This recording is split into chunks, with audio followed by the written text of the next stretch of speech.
Créer un costume, c'est répondre aux questions qui, quoi, où, comment et pourquoi. Quand j'ai terminé mon doctorat, ma conseillère m'a dit « Ok Déborah, il n'y a aucun livre sur le sujet. À toi de jouer maintenant. » Ce qui me motive, c'est la reconnaissance et la reconnaissance de la valeur qu'apportent les créateurs de costumes. Deborah Needleman-Landis est une double source d'inspiration. D'abord, en tant que créatrice de costumes, pour avoir créé des costumes aussi iconiques que ceux des Blues Brothers, d'Indiana Jones, la tenue rouge de Michael Jackson dans Thriller, mais aussi en tant que professeure et experte du costume, Deborah Landis étant la directrice des études de création de costumes à la faculté de Los Angeles et l'autrice de livres essentiels sur le costume. Ce qui fait que je suis aujourd'hui doublement ravie de vous recevoir dans Profession costumière, Deborah. Soyez la bienvenue. Alors, pour commencer, j'aimerais évoquer vos débuts dans le costume et vous demander comment vous êtes devenue créatrice de costumes. Qu'est-ce qui vous a mené à cette profession ? Je crois que je suis née comme ça. Je crois vraiment, et d'ailleurs, en tant que mère de 2 enfants, j'ai pu le constater, que certaines personnes naissent avec une affinité naturelle vers des sujets, des choses. Et il n'y a pas vraiment de raison qui l'explique.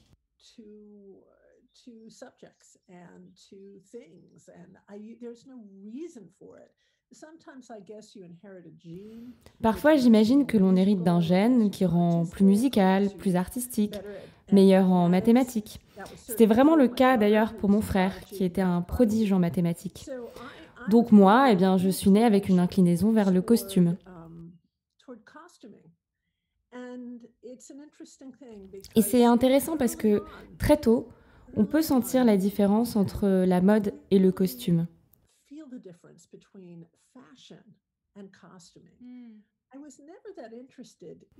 Je n'ai jamais été tellement intéressée par la mode en tant que telle. J'étais intéressée par le fait de s'habiller, de faire partie d'une histoire, de créer des histoires. J'ai tout appris sur la couture grâce à ma grand-mère. Et je crois que beaucoup de créateurs de mode et de costumes peuvent s'y retrouver. Cela a sauté une génération.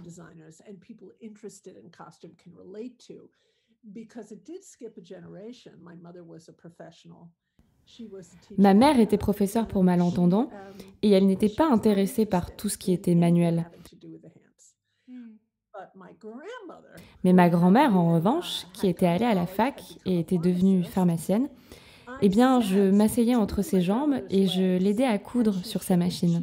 Et ça, à partir de mes 4 ans, j'avais mes petites mains sur cette machine.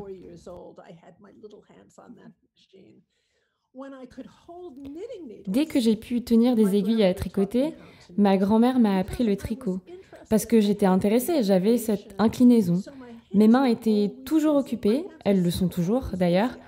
Je fais toujours du point de croix, quelque chose avec mes mains. Donc cela a démarré dès la naissance. Ensuite, en grandissant, à l'école, bien sûr, j'étais toujours la première à dire « je fais les costumes pour les spectacles ». L'été, en colonie de vacances, je faisais les costumes des spectacles aussi.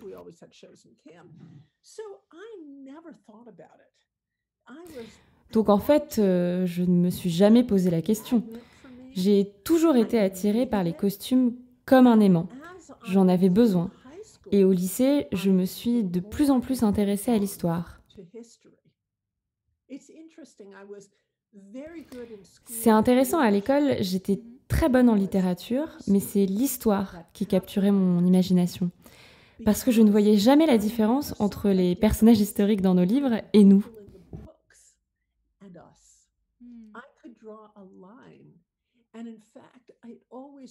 Je pouvais tracer une ligne entre eux et nous.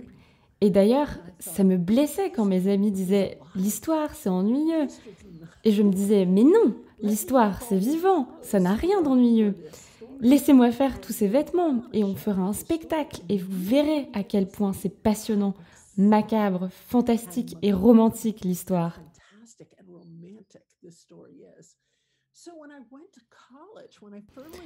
Donc, quand je suis allée à l'université, j'ai choisi l'histoire et puis j'ai rapidement changé pour le théâtre.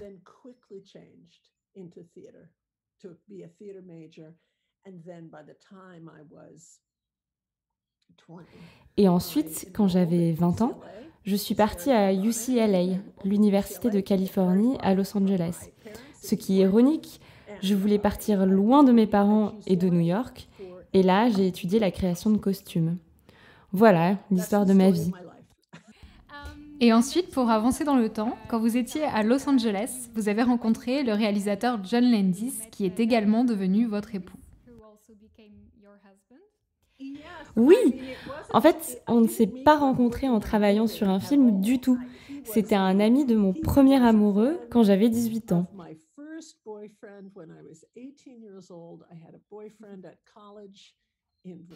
Quand j'avais 18 ans, j'avais un copain à la fac dans le Vermont et je crois qu'il était allé au lycée avec John.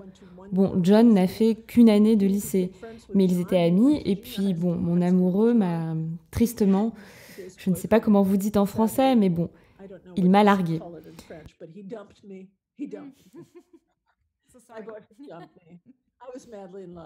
J'étais follement amoureuse de lui, mais il m'a larguée et il m'a dit « Mais tu sais, si tu allais en Californie, loin du Vermont, tu irais voir mes parents, mon ami John Landis. » Donc, j'ai rencontré John quand j'avais 18 ans.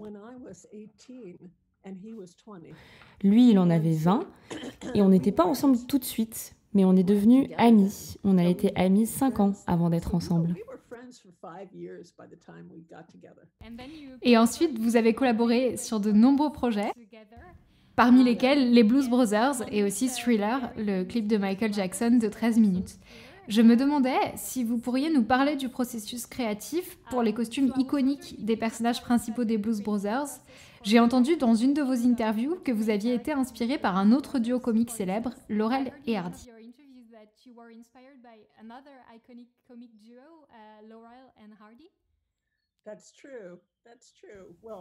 Oui, c'est vrai. Mon mari John adore Laurel et Hardy. Honnêtement, quand Laurel et Hardy passent à la télé, tout s'arrête à la maison et on doit les regarder encore et toujours. Donc leurs sketchs sont imprimés en moi. Avant les Blues Brothers, on a fait 2 autres films, Hamburger Film Sandwich en 1977 et American College en 1978. Avant les Blues Brothers, j'avais fait les costumes de 1941 pour Steven Spielberg. Et immédiatement après les Blues Brothers, j'ai fait les costumes d'Indiana Jones et le Temple maudit. C'était une période professionnelle très intense pour moi.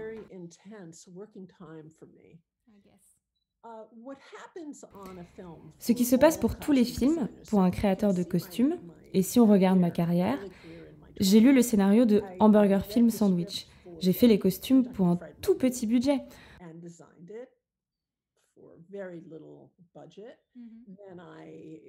Ensuite, j'ai lu le scénario d'American College. J'ai fait les costumes pour un tout petit budget. Ensuite, j'ai lu le scénario de 1941, qui avait un énorme budget pour l'époque, environ 25 millions de dollars de l'époque. C'était fou pour Steven Spielberg. Et puis ensuite, je suis arrivée sur les Blues Brothers. Et la raison pour laquelle Steven Spielberg revient à la fin des Blues Brothers, c'est que j'avais travaillé avec lui et nous étions devenus amis autour du film 1941. Donc les Blues Brothers, c'est en fait un sandwich entre 2 films de Spielberg. Donc quand j'ai rencontré John Belushi et Dan Aykroyd, ils avaient déjà développé les costumes avec Saturday Night Live. Et ils jouaient depuis plusieurs années les Blues Brothers. La différence entre ce qu'ils avaient réuni pour les costumes et ce que moi j'ai réuni pour les costumes, c'est que j'ai compris qu'ils avaient une silhouette unique.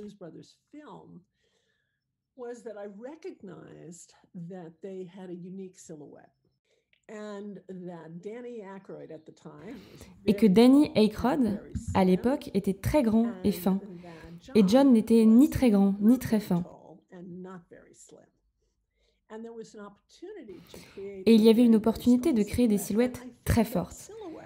Et donc, quand je regarde avec du recul ma carrière, la silhouette, c'est, je crois, ma grande contribution à la conversation autour du costume. Les notions de couleur, de silhouette, de texture.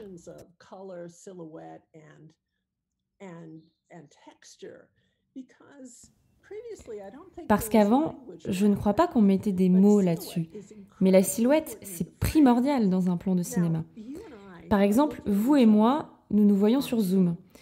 Et vous pouvez voir assez clairement ma silhouette parce que je porte un pull noir. Eh bien, dans un film, on a Dan Aykroyd et John Belushi. Et où qu'ils aillent dans ce film, on les voit au centre du plan grâce à leur silhouette, leur chapeau, chemise blanche et veste noire. Donc c'était primordial. Et oui, de la même manière qu'on peut reconnaître Laurel et Hardy grâce à leur silhouette et leur chapeau ridicule, on peut reconnaître les Blues Brothers dans le cadre grâce à leur silhouette et où qu'ils soient sur cette planète Terre. La seconde chose que j'ai faite pour les Blues Brothers, c'est que mon mari John, qui réalisait le film, ne voulait pas que les personnages aient l'air sales. Et pourtant, tant de choses arrivent dans le film, mais quoi qu'il arrive, Jake et Elwood ont l'air de sortir de chez le teinturier.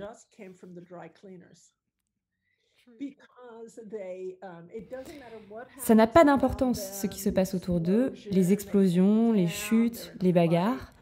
Ils sont toujours impeccables parce que John Landis voulait qu'ils soient séduisants.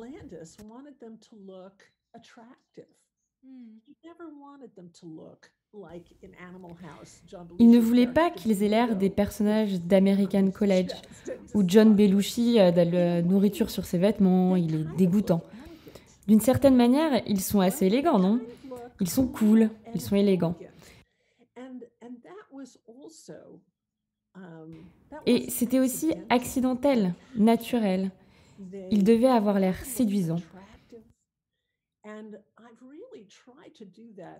J'ai vraiment essayé d'en prendre compte dans mes créations parce que c'est notre travail en tant que créateur de costumes d'aider le public à se connecter, à interagir avec les personnages des histoires.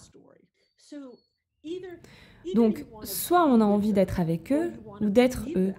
Et après la sortie du film, clairement, ça a transformé Halloween. Parce que tous les hommes pouvaient trouver un chapeau, une veste noire. Après, John et Danny, quand ils étaient dans le Saturday Night Live, ils prenaient n'importe quelle veste, n'importe quel pantalon noir, n'importe quel chapeau et n'importe quelle lunette. Quand ils sont arrivés pour le film, j'ai dit « Ok, on va faire de cela un uniforme. Ça va être élégant, vous n'aurez jamais à vous poser la question. » On doit croire que ces deux frères ont un dressing rempli de vestes noires, de chapeaux noirs, et qu'il n'y aurait que ça, avec des chemises blanches. Encore une fois, l'idée pour moi était d'être très flatteuse, que ces frères soient beaux. Donc j'ai fait fabriquer tous leurs costumes au studio Universal. J'avais un tailleur incroyable, Tommy. Et Tommy a créé des costumes pour Dan Aykroyd qui étaient très longs et très étroits. 3 boutons, n'est-ce pas? Et j'ai fait faire les chapeaux dans l'Ohio, des chapeaux Dobbs. J'ai fabriqué toutes les chemises et toutes les cravates. Et c'était propre, élégant, fabriqué avec de belles matières.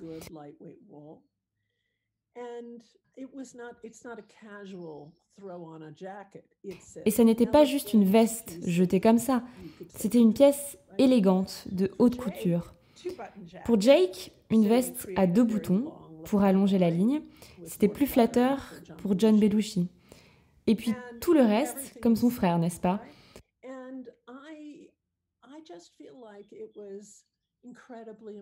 Je trouve que c'était très important pour eux d'être séduisants.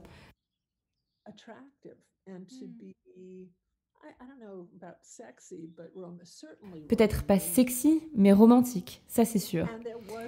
Et il y avait une histoire d'amour entre Jake et Carrie Fisher, vous vous souvenez? S'il était couvert de saleté, ça n'aurait pas marché. Il fallait qu'il ait de l'allure, qu'il soit masculin, séduisant.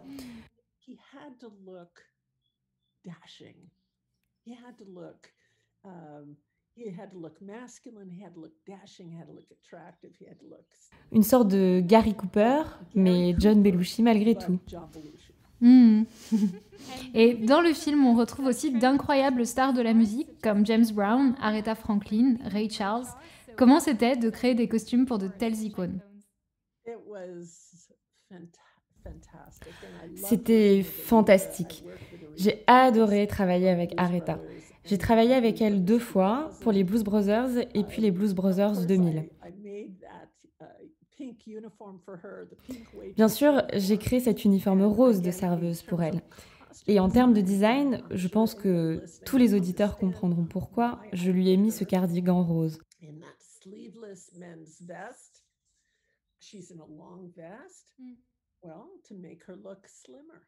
Pour l'affiner.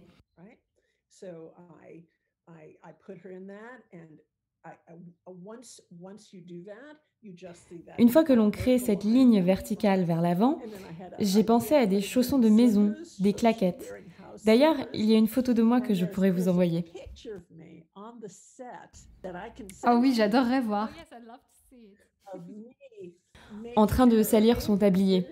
C'était vraiment un plaisir de travailler avec elle. Je dois dire que la toute première fois que je l'ai rencontrée, elle enregistrait un album.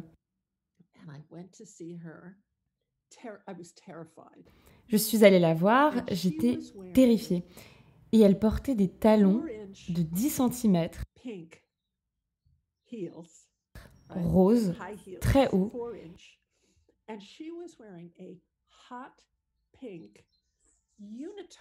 Et une combinaison moulante façon juste au corps, fuchsia, avec des petites bretelles spaghetti. Et sinon rien. Juste ce juste au corps en lycra et ses immenses talons.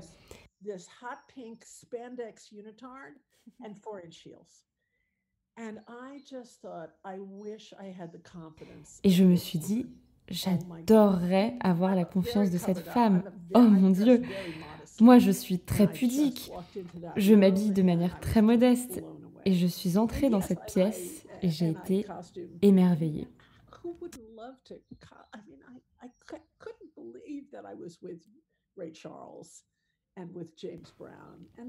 Mais c'est vrai que je n'en revenais pas d'être avec Ray Charles et James Brown. Ils étaient fantastiques avec moi, des hommes formidables. On a fait les essayages parce que, bien sûr, tout le monde dans un film porte un costume. Même dans un film contemporain, personne ne porte ses propres vêtements. Parce qu'il faut qu'ils s'intègrent dans la narration du film. Ils ne peuvent pas jurer. Et donc, il faut que ce soit Ray de la boutique d'instruments, n'est-ce pas? Je ne peux pas avoir Ray Charles qui vit dans une villa à Los Angeles. Il fallait le faire redescendre à Chicago, qu'il soit vraiment son personnage. Costumer, c'est transformer. Et j'ai adoré travailler avec ces dieux et déesses du blues. C'était incroyable, je chéris ces souvenirs. J'imagine. J'adorerais voir la photo de vous avec Aretha Franklin. Oh, je suis très différente. Je suis sûre que non. En 1983, vous avez créé les costumes pour le clip Thriller, où Michael Jackson porte une veste en cuir rouge, désormais culte, un jean assorti, des mocassins noirs et des chaussettes blanches, un hommage à Fred Astaire. Cette silhouette est devenue une de ses plus cultes. Est-ce que vous pouvez nous raconter sa création? Et bien sûr, je précise que c'est également John Landis qui a réalisé ce clip.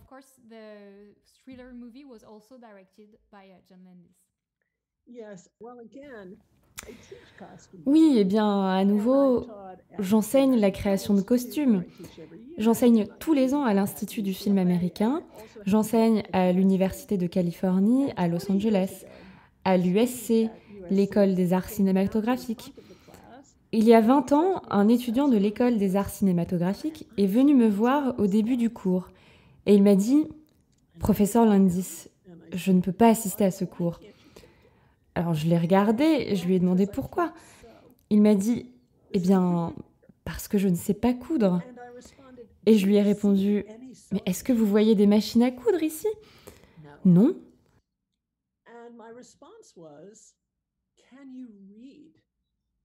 Est-ce que vous savez lire? Oui, ça je sais. Alors, je lui ai expliqué que les créateurs de costumes sont avant tout des lecteurs du scénario et des interprètes de ce dernier.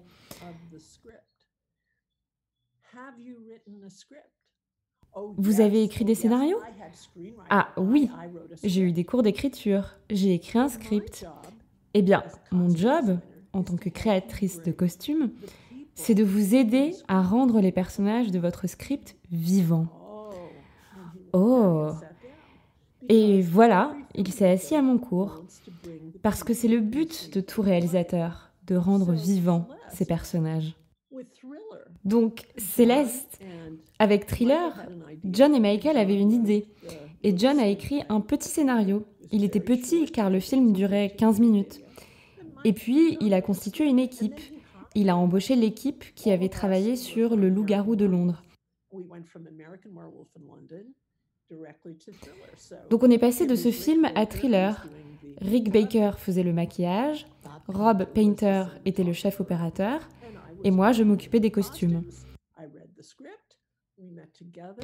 J'ai lu le scénario, on s'est retrouvés pour en discuter. Tout se passait comme si on travaillait sur un vrai long métrage. Et tout est venu du script. J'avais besoin d'un bomber pour le style lycée américain. Il fallait que je crée les vêtements d'Ola Ray, le personnage féminin. C'était vraiment comme travailler sur un petit film.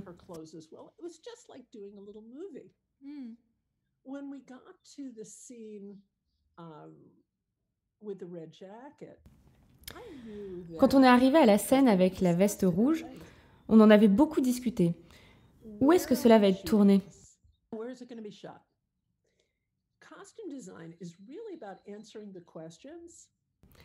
Créer un costume, c'est répondre aux questions qui, quoi, où, comment et pourquoi. Donc, qui? C'était Michael. C'était dans une salle de cinéma sombre, puis dans une rue sombre, puis avec des zombies.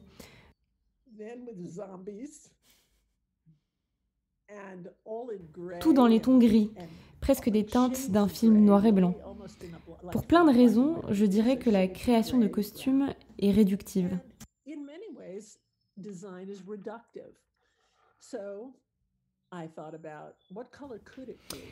Je me suis donc demandé en quelle couleur pourrait être Michael.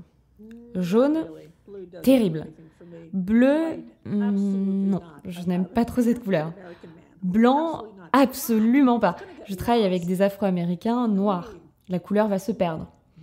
Vert, pas la bonne émotion. Et je suis vite arrivée au rouge, qui bien sûr avait un aspect diabolique, associé au noir.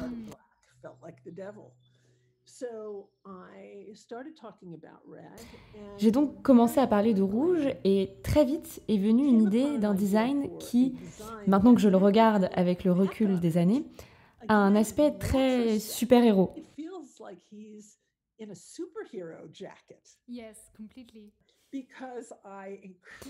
Parce que j'ai accentué la taille de ses épaules pour grandir sa carrure. Encore un travail de silhouette. Comment je rends cette personne toute fluette, vraiment toute fluette, très petite, toute mince? Comment je la grandis? Comment je la rends plus virile? Comment je lui donne un aspect important?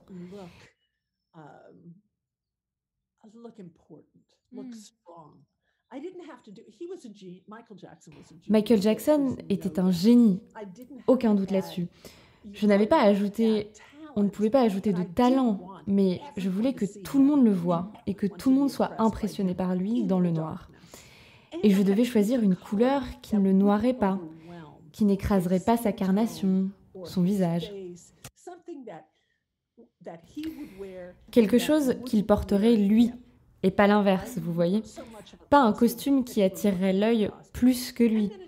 Et pour ce qui concerne cette carrure en V, j'ai vraiment créé cette forme sur la table de découpe.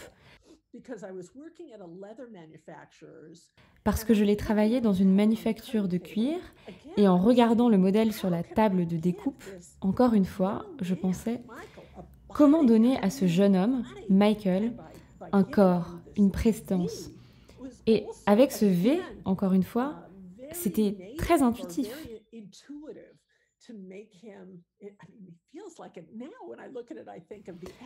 Maintenant, quand je revois la veste, ça me fait penser aux X-Men, vous voyez ce que je veux dire? Pourtant, c'était bien avant. J'ai pris ce V pour vraiment élancer ses épaules. Donc, voilà comment j'ai créé le costume. Et puis, j'ai vu la chorégraphie. C'est important pour un costumier d'aller voir les répétitions. J'y étais.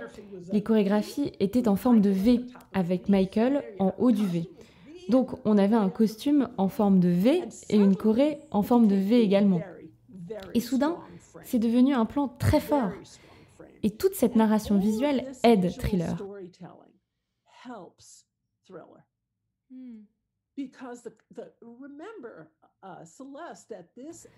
Parce que, souvenez-vous, Céleste, cet album avait déjà été double disque de platine.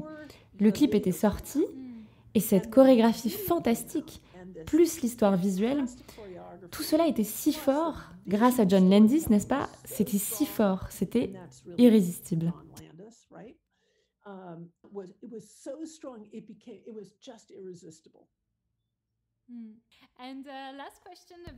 Dernière question sur votre carrière en tant que créatrice de costumes.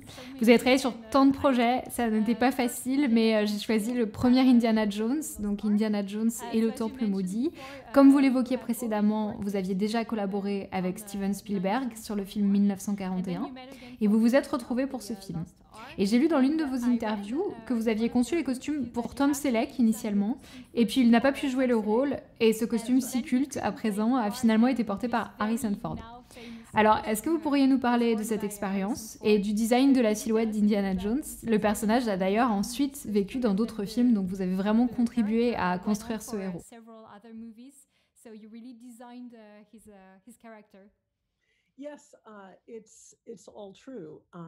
Oui, tout ceci est vrai. J'ai découvert des années plus tard, 30 ans plus tard, que des storyboards fantastiques avaient été créés pour ce personnage. Un ou deux avant que je ne design le film. Mais je n'avais pas vu ces storyboards. Et ils ressemblent à Indiana Jones, mais ils ne sont pas chaleureux. Il n'y a pas de vulnérabilité ni de sens de l'humour. Harrison Ford a amené tout cela, son intelligence, son humilité à l'époque.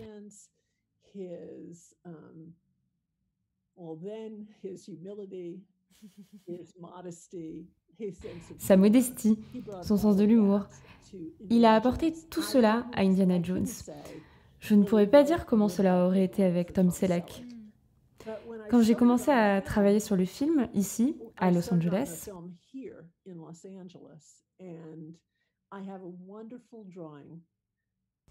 j'avais un magnifique dessin d'Indiana Jones par Steven Spielberg, que je vous enverrai pour accompagner votre podcast. Parce que je lui ai demandé à quoi Indy devait ressembler.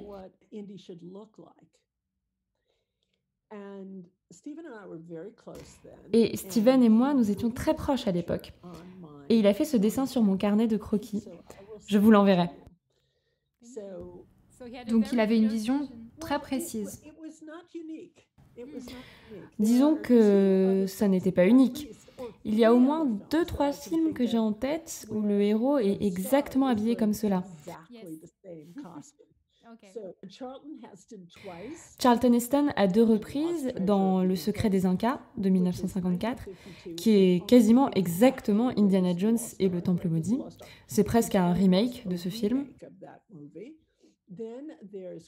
Et puis il y a Sous le plus grand chapiteau du monde, un peu plus tôt, aussi avec Charlton Heston, aussi avec un chapeau fedora marron et une veste en cuir marron.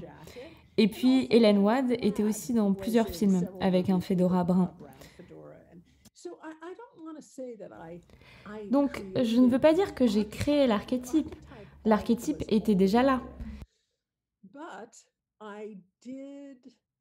Mais j'ai créé l'essence d'Indiana Jones.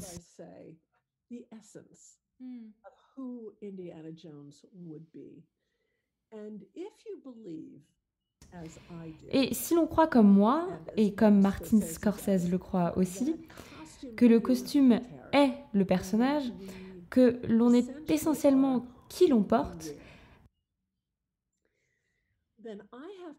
alors je dois dire que ma collaboration avec Harrison a aidé à créer qui cette personne est devenue.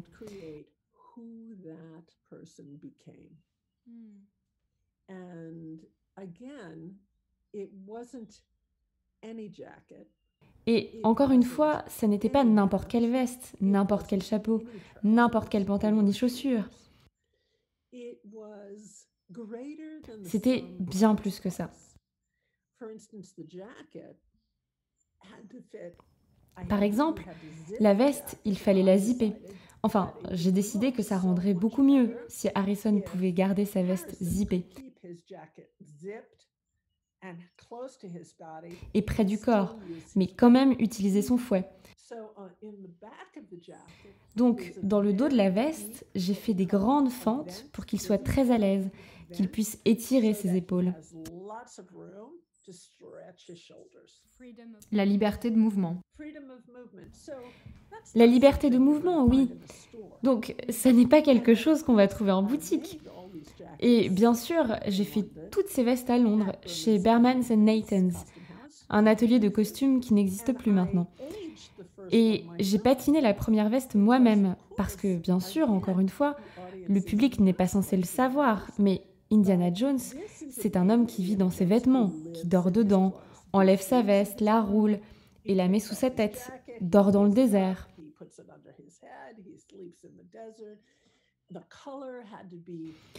La couleur devait être marron, parce que c'est un homme de la terre, du sol, c'est un archéologue.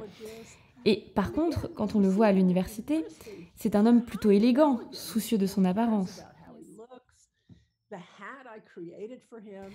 Le chapeau que j'ai créé pour lui, ça n'est pas n'importe quel chapeau. La couronne devait être faite plus petite parce que son visage est long, le bord devait être plus court parce que le chef opérateur devait voir son visage sous la lumière.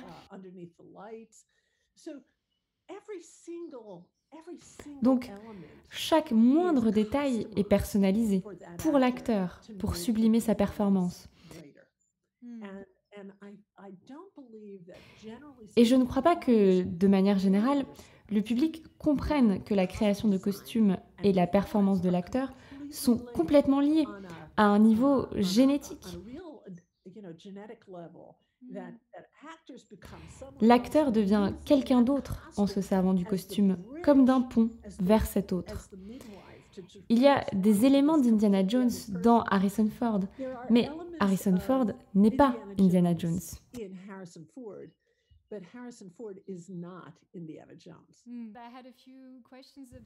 J'ai quelques questions à vous poser à propos de votre carrière d'experte du costume. Pour expliquer à nos auditeurs, après une carrière très riche en tant que créatrice de costumes, vous aviez besoin de plus de stabilité pour des raisons personnelles et vous avez débuté la seconde et tout aussi passionnante partie de votre carrière que j'appellerais historienne, experte et professeure du costume. Vous avez un doctorat en histoire du design et j'ai vu que vous aviez signé la toute première thèse sur la création de costumes. Vous avez publié 6 livres essentiels sur le costume de cinéma et vous travaillez sur une encyclopédie éditée par Bloomsbury en 3 volumes sur le costume cinématographique et audiovisuel, un projet très excitant actuellement sous presse. Tant de choses, vous êtes aussi la directrice du département costume de l'Université de Californie à Los Angeles.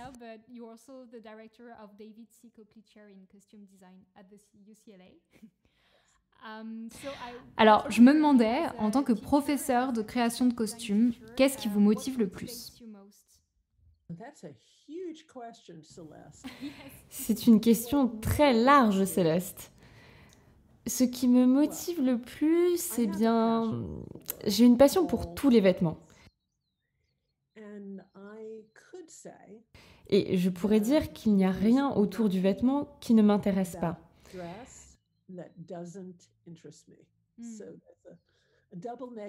Une double négation qui devient donc positive dans la langue anglaise. Donc, je m'intéresse à la dentelle, à sa fabrication, aux broderies, au tricot. Je m'intéresse à la mode de la diaspora africaine, je m'intéresse à la haute couture française, au textile mésopotamien.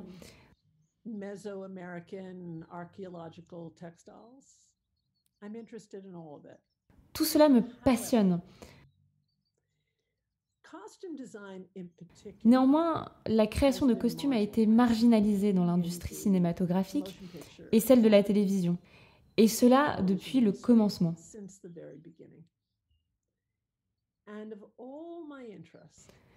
De tous mes intérêts, le plus grand, c'est la compréhension de la valeur inestimable que le costume a apportée.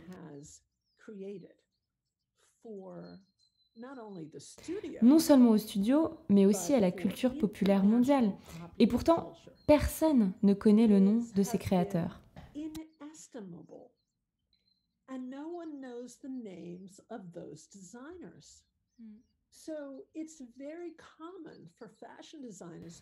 Alors, c'est très commun que des créateurs de mode disent « En grandissant, j'ai été tellement inspirée par Bonnie and Clyde, Funny Girl, Le danseur du dessus avec Fred Astaire et Ginger Rogers. »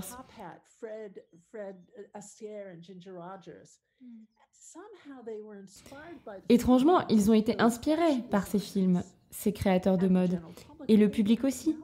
Mais ils ne savent pas, ils ne sont pas conscients que ce sont des créateurs de costumes qui ont aidé à construire ces personnages. Ces personnages dont le public tombe follement amoureux. Et je crois que c'est parce que les studios ont caché cette information. Ils l'ont gardée, car ils possèdent tout, n'est-ce pas ?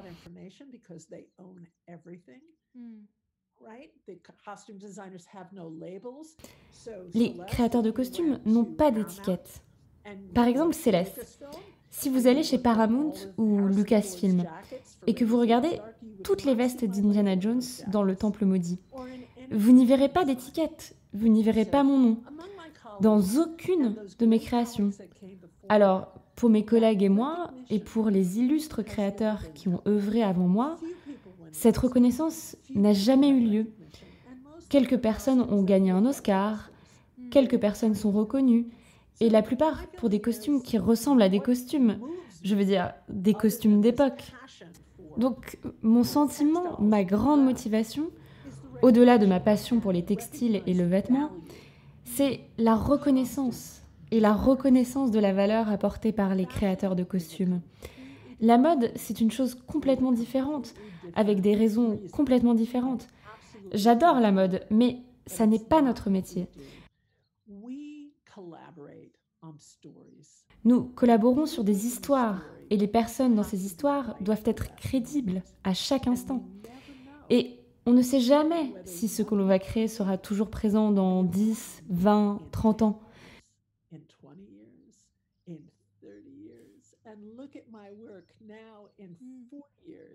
Et regardez mon travail, 40 ans après. J'ai fait mon travail, j'ai lu les scénarios, parlé aux réalisateurs, aux acteurs, et tous les films sur lesquels j'ai travaillé, cela a toujours été le même processus. Et puis plus tard, je suis fascinée que ce que j'ai créé dans ma vie, mais aussi en collaboration avec mes partenaires créatifs, ait passé l'épreuve du temps.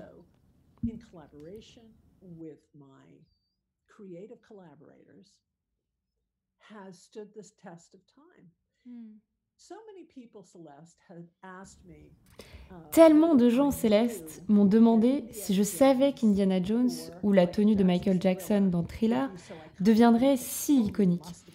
Ils me disaient « Oh, vous deviez le sentir, vous avez dû vous en douter ». Eh bien, pas du tout. En tant que créateur de costumes, on suit un processus qui est toujours le même. Mais donc, le costume est marginalisé parce qu'il s'agit d'un travail féminin, majoritairement fait par des femmes. Il s'agit de vêtements, donc les gens n'y accordent pas d'importance. Que ce soit les réalisateurs, les producteurs, les studios, c'est juste des vêtements. Après coup, peut-être qu'ils reconnaissent cette valeur, mais 50 ans plus tard, si cette veste, par exemple, est toujours dans les parages. Et d'ailleurs, je voulais vous poser la question, en tant qu'autrice sur le costume, est-ce que vous avez été choquée par le manque d'écrits sur le sujet, comparé à ce qui peut exister sur d'autres champs cinématographiques, je veux dire?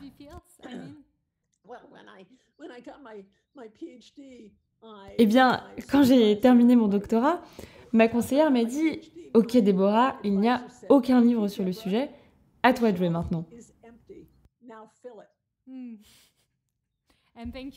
Et merci d'avoir écrit ces livres.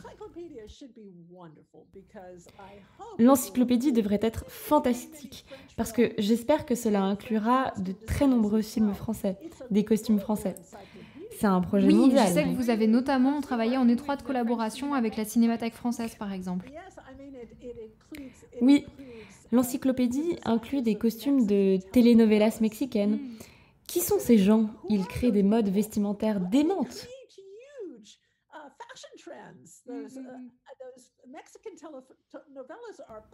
Ces telenovelas mexicaines sont populaires en Égypte, en Arabie Saoudite.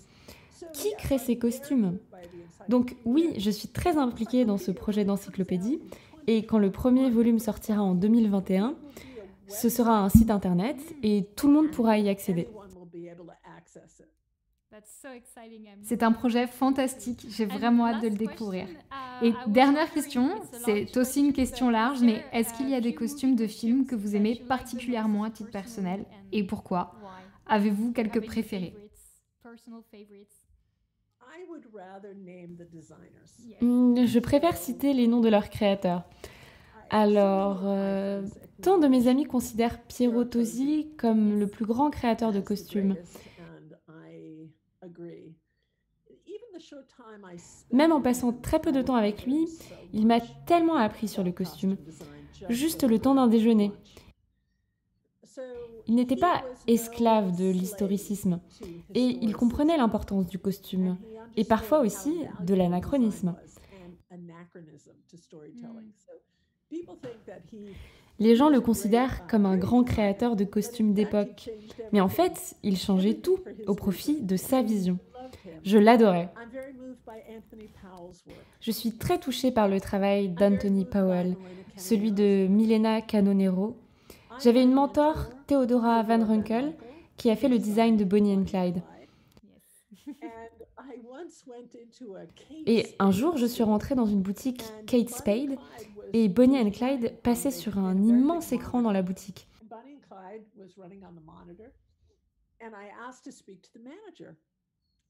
Et j'ai demandé à parler au gérant de la boutique. Et je lui ai dit « Kate Spade utilise Bonnie and Clyde comme inspiration de sa collection. Qui a créé les costumes du film ?» Et c'était mauvais de ma part, c'est sûr, parce que, bien sûr, le gérant de la boutique n'en avait strictement aucune idée. Mais c'était Theodora Van Runkel qui a aussi créé les costumes du Parrain 2. Ce sont mes préférés, mais ma liste est longue. Anna Hill Johnston, Anne Ross, il y en a tant. Merci à Deborah Lendis d'avoir partagé son expérience à la fois en tant que créatrice de costumes, mais aussi comme historienne et professeure. Merci également à Lorraine Boudard d'avoir prêté à nouveau sa voix au podcast. Si vous aimez Profession costumière, n'hésitez pas à partager le podcast à vos proches, à lui donner 5 étoiles sur votre application de podcast préférée. Vous pouvez également rejoindre le podcast sur Instagram, @professioncostumière. À bientôt pour un prochain épisode.